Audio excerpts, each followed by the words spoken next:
It sounds like the job offer of a lifetime, right? House sit a creepy old mansion for a year, become a millionaire by the time it's all over. But I knew things were never going to be as simple as they seemed. They never are when that much money is involved. My employer, Jeff, a guy I've only contacted via an IRC chat room, offered me a 5-day trial period before signing me up for the 1-year contract. That seemed like a reasonable request, and I'd be able to pay off the rest of my student loans with the money from that trial week alone. I would have thought it was a joke, until he sent me $1,000 payment up front and promised to send the rest later. I knew I was getting into something shady. I expected to be house-sitting a house full of stolen goods, drugs, or worse. Jeff deflected all of my questions about the place, and when I felt like I was starting to piss him off, I knew to shut up. The last thing I wanted was for him to withdraw the job offer and give it to some other broke student. Monday, 3:20 a.m. I made my way to the mansion in the early hours of Monday morning to begin the trial. It was a misty night. I had no problem being there at this hour. I've always been a night owl. Still, I was 20 minutes late. Jeff waited on the street by the mansion gates to greet me. He kept his voice low, but revealed a strong Australian accent. "You made it. About bloody time." I shook his hand and introduced myself, checking the place out at the same time. It was in a state of utter disrepair. The building had been neglected to a shocking degree, as if it had been left alone for 100 years. Otherwise, it looked like a stereotypical mansion, with long white pillars by the entrance and huge swathes of grass fields surrounding it. Jeff seemed to be in a hurry. "Now, I've done all your chores tonight, so just make your way to the basement and get settled in." "The basement?" Jeff pulled out a sheet of paper. "Right. I've got a list of rules here, but for tonight you just need to keep quiet and make your way into the basement. Wouldn't want to wake the tenants. Always lock the basement door behind you." "There's other people staying here." "Ghosts, mate." I feigned a smile, thinking it was a bad joke or that Jeff was a lunatic. Nevertheless, I was determined to play along. The money was good. Jeff helped me get my bags out of the car, insisting I park it outside of the estate on the street. He handed me a key and folded up the piece of paper in a plastic sleeve. "I've left the front door unlocked for you to get in. Keep it unlocked, all right? Remember, just quietly make your way to the basement and stay there. Lock the door." Jeff unlocked the gates to the estate, and I began walking up to the mansion. The noise of Jeff locking up the gate with multiple chains and padlocks made me take one last look back at him, to which he just gave me a thumbs up. The mansion was a wreck. There wasn't even a doorknob to turn to enter the place. It had fallen off long ago. The place looked like it had been ransacked long ago. I moved through the entrance hallway to see graffiti covered the walls, and syringes were littered around the floors. Some of the more untouched rooms I passed were caked in dust. Finally, I reached what had to be the door to the basement. It had led me down some stairs. The basement actually seemed somewhat cozy, like someone had actually been living here. A decent bed, a TV, and one of those old antique phones with a rotary dial that takes ages to call a number with. There was even an old PlayStation 1 console and a few games. I pulled out Jeff's list of rules, unfolding it. He had crudely written them down with a blue pen. Rule number 1. Stay in the basement and keep the door locked. Only leave the basement from 1 a.m. to 4 a.m. Rule number 2. Each night, turn all the lights off. Unlock all the entrance doors. Turn off the living room TV if it's on. Otherwise, turn it on. Rule number 3. If you see anyone else in the mansion, hide. Never talk to them and never let them find you. Rule number 4. Try to keep the lights off and keep the volume down. You don't want to attract any attention. Rule number 5.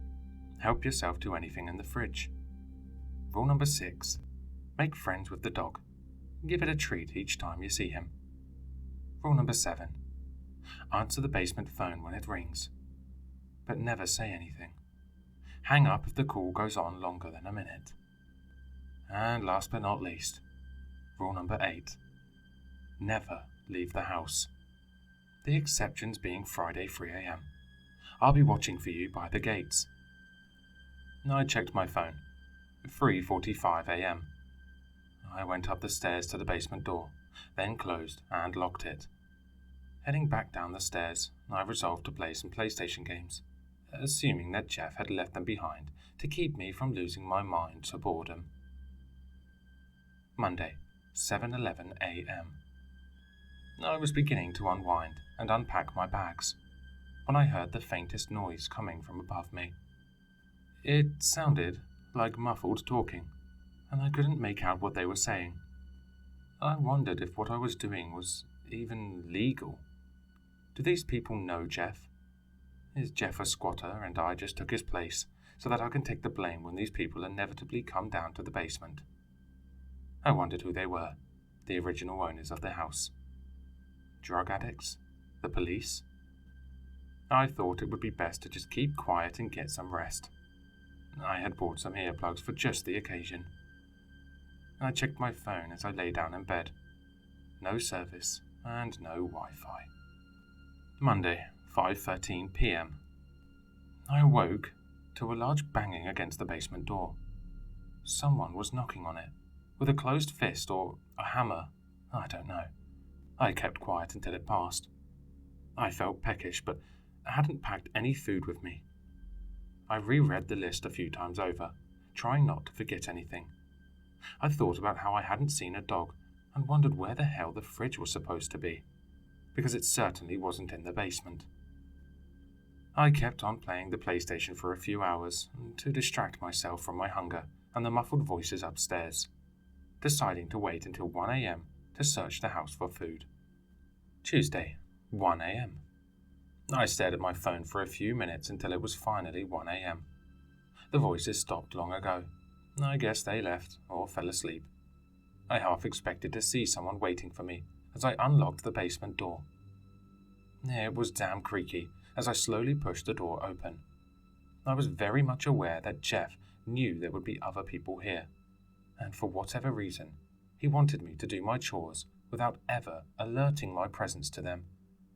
I had so many questions, but I still had student loans to pay off, remember? I could hardly believe what I saw.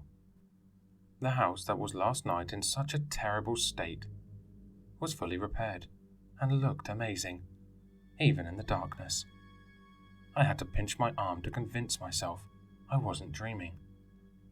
I actually went back into the basement, carefully remembering to lock the door, and spent a while letting my mind race about what the fuck was going on. Tuesday, 1:20 a.m. I finally mustered the courage to unlock the basement door a second time and open the door. The mansion was still in amazing condition. It looked very lived in. I had wondered if it was time travel, a portal to another dimension, or an elaborate prank. Maybe Jeff was some kind of Hagrid, and this is how he likes to introduce magic to people. I made my way through the mansion, quietly exploring it. It didn't take long for me to find the kitchen and steal some cake from the fridge, remembering rule number 5, help yourself to anything in the fridge. I also made myself a few sandwiches and brought them back to the basement for tomorrow. I'll admit, I also grabbed a sharp kitchen knife and carried it around the halls with me. Some of the lights in some rooms were on, so I turned them off. I found entrance doors, the front door, the door in the west wing, and the door in the south wing that led to a massive pool. I sort of wanted to explore the whole property and have some time outside the creepy house. But rule number 8 held me at bay. Never leave the house. I found what had to be the living room. The TV was on, but only showing static and making static noises. I turned it off. I felt something touch the back of my heels as I did this, and almost yelped aloud. It was the dog, a skinny old Jack Russell Terrier, wagging its tail. Its eyes were such a dark shade of brown. In this darkness, I couldn't even make eye contact with it. Its collar tag read Chester. I led Chester to the kitchen and gave him a small slice of ham from the fridge. Tuesday, 3:50 a.m. By this time I had explored all of the rooms that didn't have closed doors. Chester followed me the whole time, no doubt hoping for more treats. I ended up just sitting in the living room, petting him for a good hour, making sure to keep track of the time. After cleaning my teeth, I finally made my way to the basement door. Shit. I forgot to lock it. I didn't even close the damn door. I felt like an idiot. But in my own defense, I was a little distracted by the whole entered a new dimension, discovered magic thing. I figured it wasn't a big deal as nothing had gone wrong that night. I paired Chester goodbye and go back into the basement, remembering to lock the door behind me this time. I went down the stairs dreading that some horrible monster or ghost would be waiting for me at the bottom. But all was fine. Thank God. I put some earplugs in and checked my phone again. Still no service. And still no damn Wi-Fi. I guess they didn't have any Wi-Fi, even in this new mansion. Tuesday, 3 p.m. I woke up from some dumb nightmare to the antique phone ringing, the noise overpowering my earplugs. I remembered to answer the phone but say nothing. But to be honest, if I heard Jeff's voice, I would have asked him what the hell this place is. I heard the voice of a middle-aged man. Hello? A long pause. Hello? Anyone there? Another long pause. Click. I let out a sigh of relief, followed by a minor metaphorical heart attack as large knocks started hammering against the basement door. Something is trying to get in. Wednesday, 1 a.m. I grabbed my knife and the house key and left the basement, remembering to lock it behind me this time. The house still looked really, really good. Many of the lights were turned on, illuminating its brilliance. Try to keep the lights off and keep the volume down. You don't want to attract any attention. I started my chores by turning off all the lights that I could. There was one room with a closed door that I could see light shining out of. I was conflicted but opted to keep the door shut. The last light switch I turned off scared the hell out of me. Honey, is that you? Came from a corner in the darkness. It was a man's voice, the same man from the phone. I didn't say a word, just slowly backed out of the room. A moment later, I heard the light switch turn back on, and the man left the room, turning on all the light switches in his path. I didn't even bother with the rest of the jobs that night. I headed straight for the basement. I heard a window smashing on the second floor, followed by a blood-curdling scream from a woman like someone was being murdered. A woman screaming, pleading frantically for help. I ran for the basement, locking it behind me. Wednesday, 3:45 a.m. At this point, I was freaking out. I knew I had to do the chores. They were so damn specific, I felt like I'd be killed for not following them. But those people, those ghosts, they were out there. The house had been mostly quiet for an hour, but I heard someone walking around heavily upstairs. The phone rang. It was Jeff. A drunk Jeff. Mate, is that you? It's Jeff. A pause. I wanted to scream at the man, but I knew I shouldn't say anything to the phone. Hello? Cindy, is that you? Are your parents there? Another pause. Look, just tell your dad I need a lift. My damn car's broken down and my shift starts in an hour. I gotta go. I sat down on the bed, defeated. I knew I was going to make it out of here alive, though. Whatever weird, reality-bending shit was going on, I was going to make it. My knife held tightly in one hand, the key in the other. I unlocked the basement door, locked it behind me, then started turning off all the lights. Streaks of blood covered the floors. like someone had dragged a body around the house. I never followed the blood as it led into darkness. I just turned off what lights I could, turned on the living room TV, unlocked the doors, and then made it back to the basement with only seconds to spare. I locked the door behind me, obsessively turning the doorknob again and again to make sure I had definitely locked it. I didn't get any sleep that day. Thursday, 1 a.m. With what little battery my otherwise useless phone had, I woke up from an alarm I set for 1 a.m. I eventually got so tired, around midnight, that I knew I had to have a nap for the nightly chores to come. I was also starving at this point.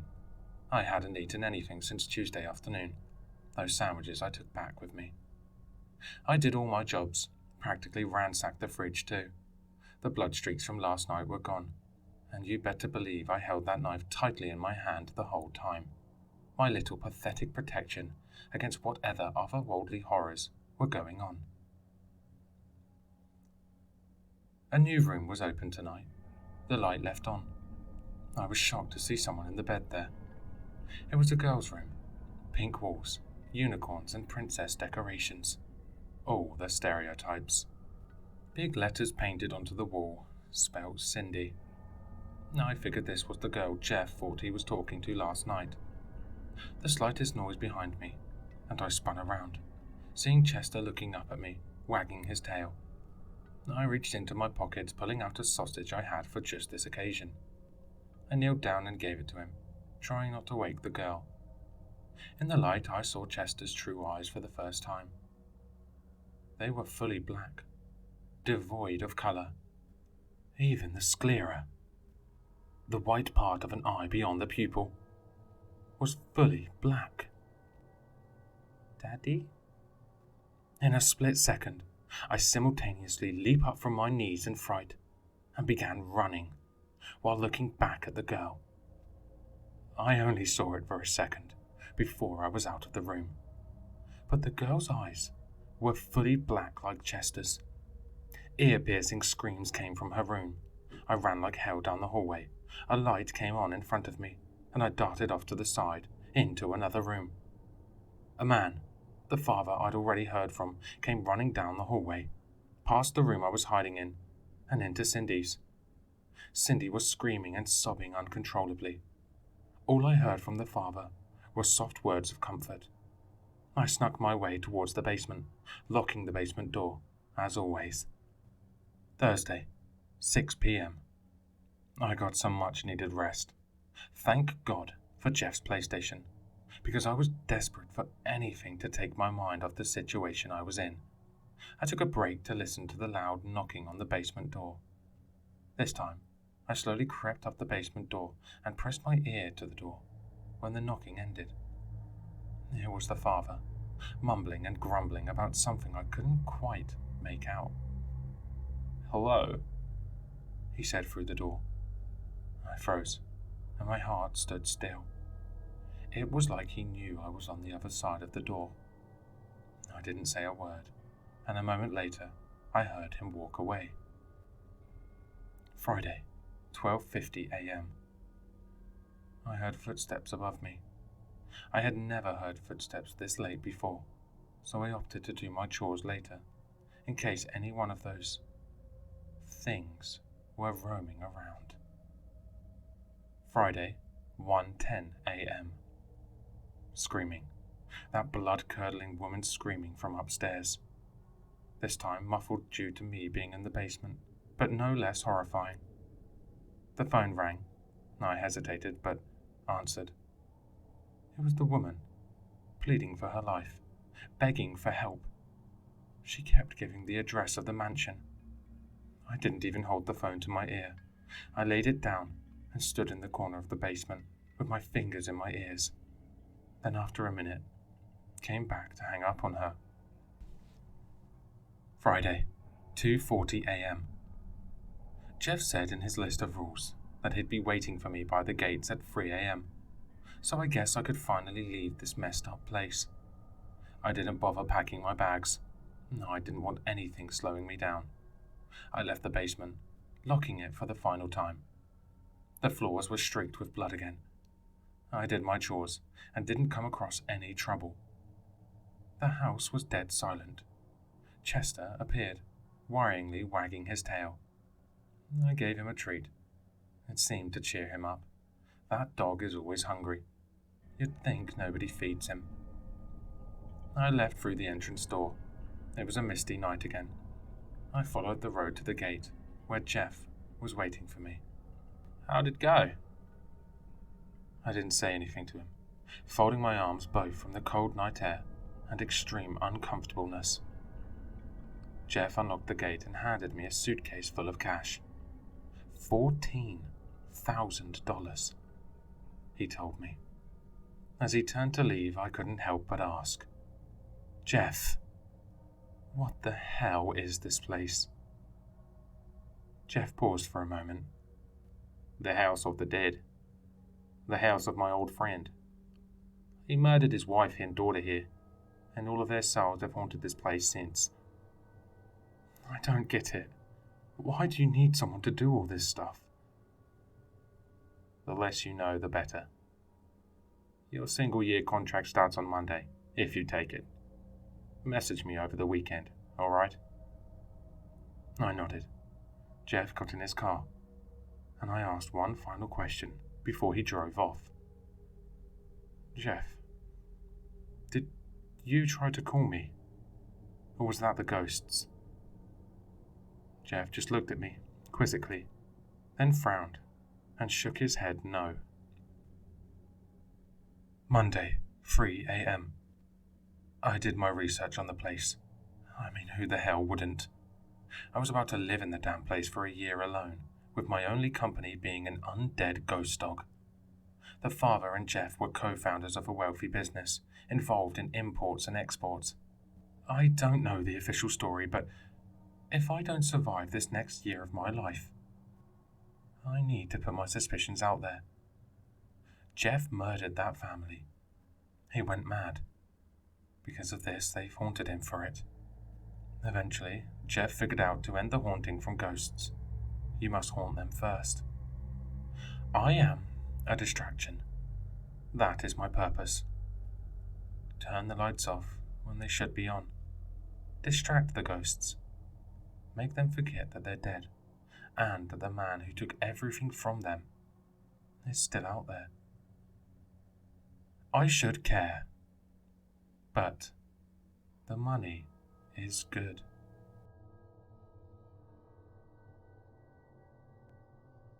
Hello listeners, if you enjoyed this story, please check out the author in the description. For more content, leave a like, comment, and subscribe for more sinister readings.